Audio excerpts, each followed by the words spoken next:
Hi everybody, Jayson Hardie, Homestead Financial, and we're here with Nicole Davis, and you are with Reliance Financial Services. Now we're here to talk about divorces, but make sure I understand what your company does. Absolutely. We are a financial services and advisory firm here in St. Louis. We've been here since 2015, and we help individuals, couples, as well as business owners plan and prepare for whatever financial decisions they need to make. Okay. There are a lot of financial decisions in divorce. Well, yeah. Okay. So you wind up being able to help counsel people through divorce without having to necessarily get an attorney. Part of the process is that, but also we help individuals and spouses, whether they're in mediation, whether they're doing it themselves, or whether or not they each have their own attorney. So we serve as a financial neutral to help them work out all the financial details in a very methodical and planned way. Okay. So when we discussed this, we thought, okay, well, this is the first of a three-part series about how to manage the three C's of a mortgage, credit capacity, collateral through a divorce. Correct. And this being part one of planning during and after.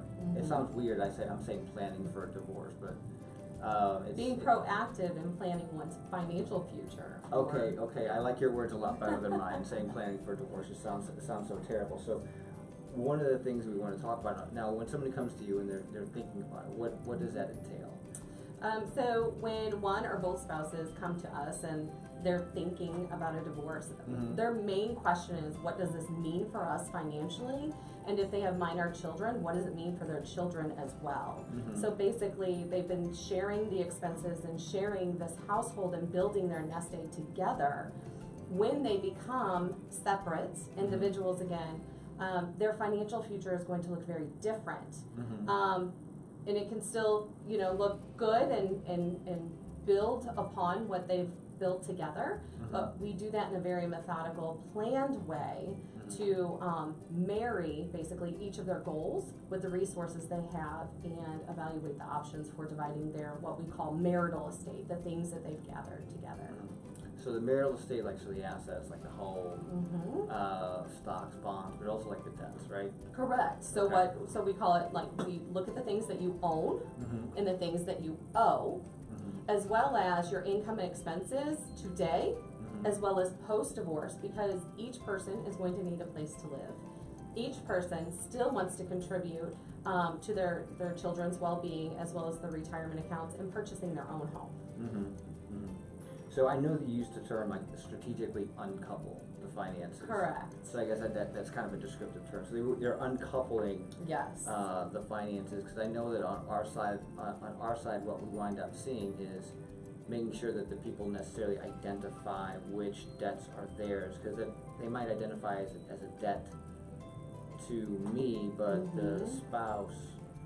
It might be the spouse's debt, but it's actually my debt, because when I pull a bureau, one of the things that we suggest is making sure you pull a credit report. Correct, as soon as possible. As soon as possible, because a lot of times, in cases of divorce, you have to understand all of the open accounts, regardless if they've been used or not. And all of that information must be gathered. So one of the things that we advise couples in the planning stage, or when they're thinking about in advance, being proactive, of preparing for divorce, is as soon as possible, pull your credit report. You don't have to pull it with the score, so it won't hit your credit. Pull your credit report for both individuals, so that they understand what debts are in their name or what debts are in joint names, so that they can understand what that means for their ability to obtain a loan in the future, refinance a mortgage or vehicles, or their ability to purchase a new home. Okay. And hopefully the score's still good. Correct. And we have to think that maybe the score might take a hit if the road gets bumpy. So at this phase, they should be trying to either open up their own credit card that they have control over, they have complete control over, because sometimes they have joint accounts, and because they haven't settled the balance, they haven't agreed to, that joint account is going to stay there. Right. Who's making the payments? We want to make sure that there's no damage to the credit. Right. So pulling your credit, understanding whose is what. Correct. And how those payments are going to be made. Because sometimes when couples are preparing for divorce, they may choose that living in separate, you know, places works better for the family and not necessarily under the same roof. So even in situations where spouses are working together in an amicable way, things can get lost in translation. Like somebody thought somebody else was paying a bill, and that bill just so happened to get overlooked for a month or two. Well, sometimes that can hit one's credit. So by setting up automatic payments for recurring bills and minimum payments on credit cards and those sorts of things, you can avoid, you know, I call it, you know, unintended consequences on one's credit. And that's one way that spouses can prepare and make sure everything's getting paid on time. Right.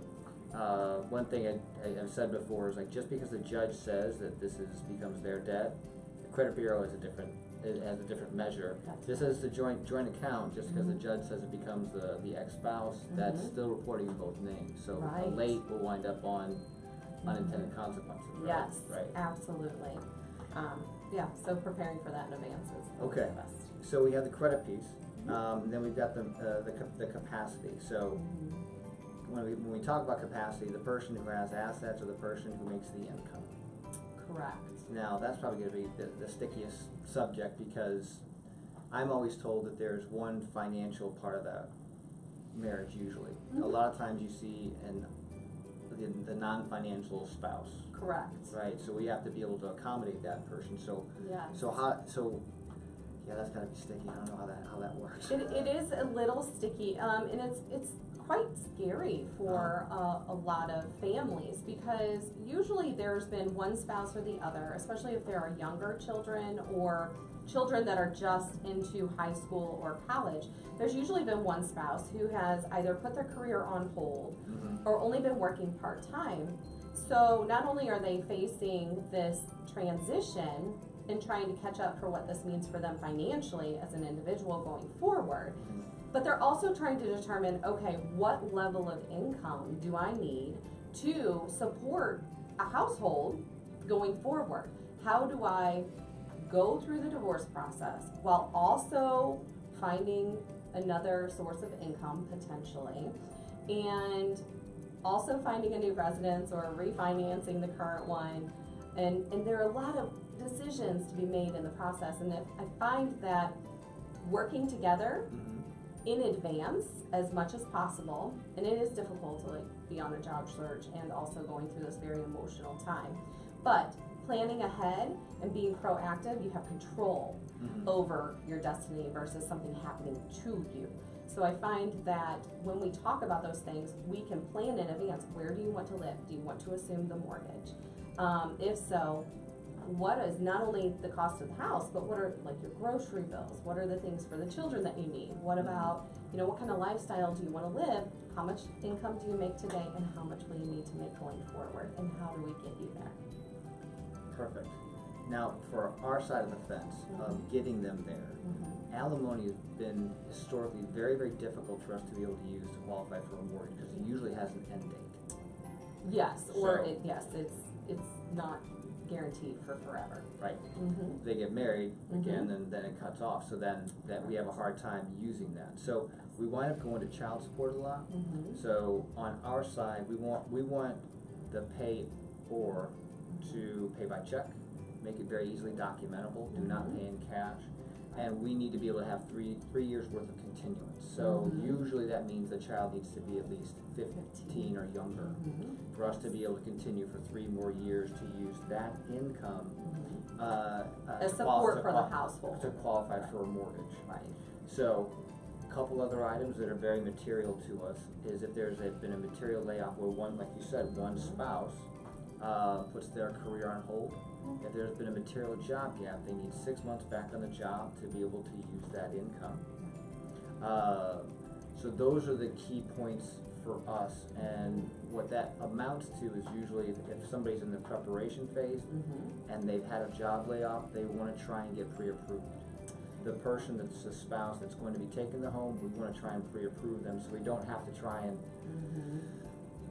do too much building the plane while we fly it, and we've got to get this person refinanced, so yeah, then that becomes problematic. So at this phase, we want to try and get a pre-approval letter. You're discussing who's going to have the home. Make sure that person has a pre-approval letter.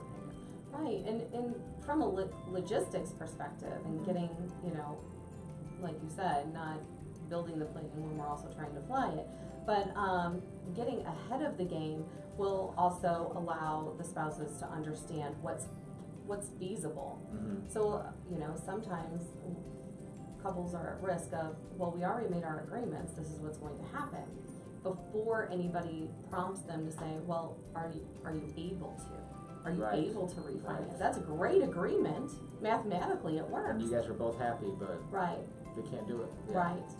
So that's where, you know, working as a neutral with both spouses, we work through these things in a very, you know, timelined fashion, and so there aren't hiccups on the back end after the agreements have been made. And then on the mortgage side, the last of the 3 C's of credit capacity, collateral. Yes. Collateral is the home. So there's a marital home, and we have to figure out: is one person, is the husband going to get it, the wife going to get it, or are you going to sell it? Right. Correct. So how does that often go? So a lot of times it begins with, this is what I would like to happen, or this is what we're talking about happening, or how we would like to treat the marital home. Things sort of come to light when we start evaluating the post-divorce household budgets, income and expenses. And we get to evaluate, okay, is this feasible? Especially now, you know, as interest rates have gone up a little bit, a lot of couples have phenomenal interest rates when interest rates were lower, right? Yeah. So they have this joint mortgage, and the interest rate is like 3.25 or 3.6 so yeah, if or you're something. in 2002 or 2012, 2013, yeah, it's a 3 something. Correct. So people think, oh, this is what the payment is. That isn't going to be the payment if you have to refinance the loan. So we also talk about the ability to assume the loan, because some, you know, lenders will allow you to. Some will, not all.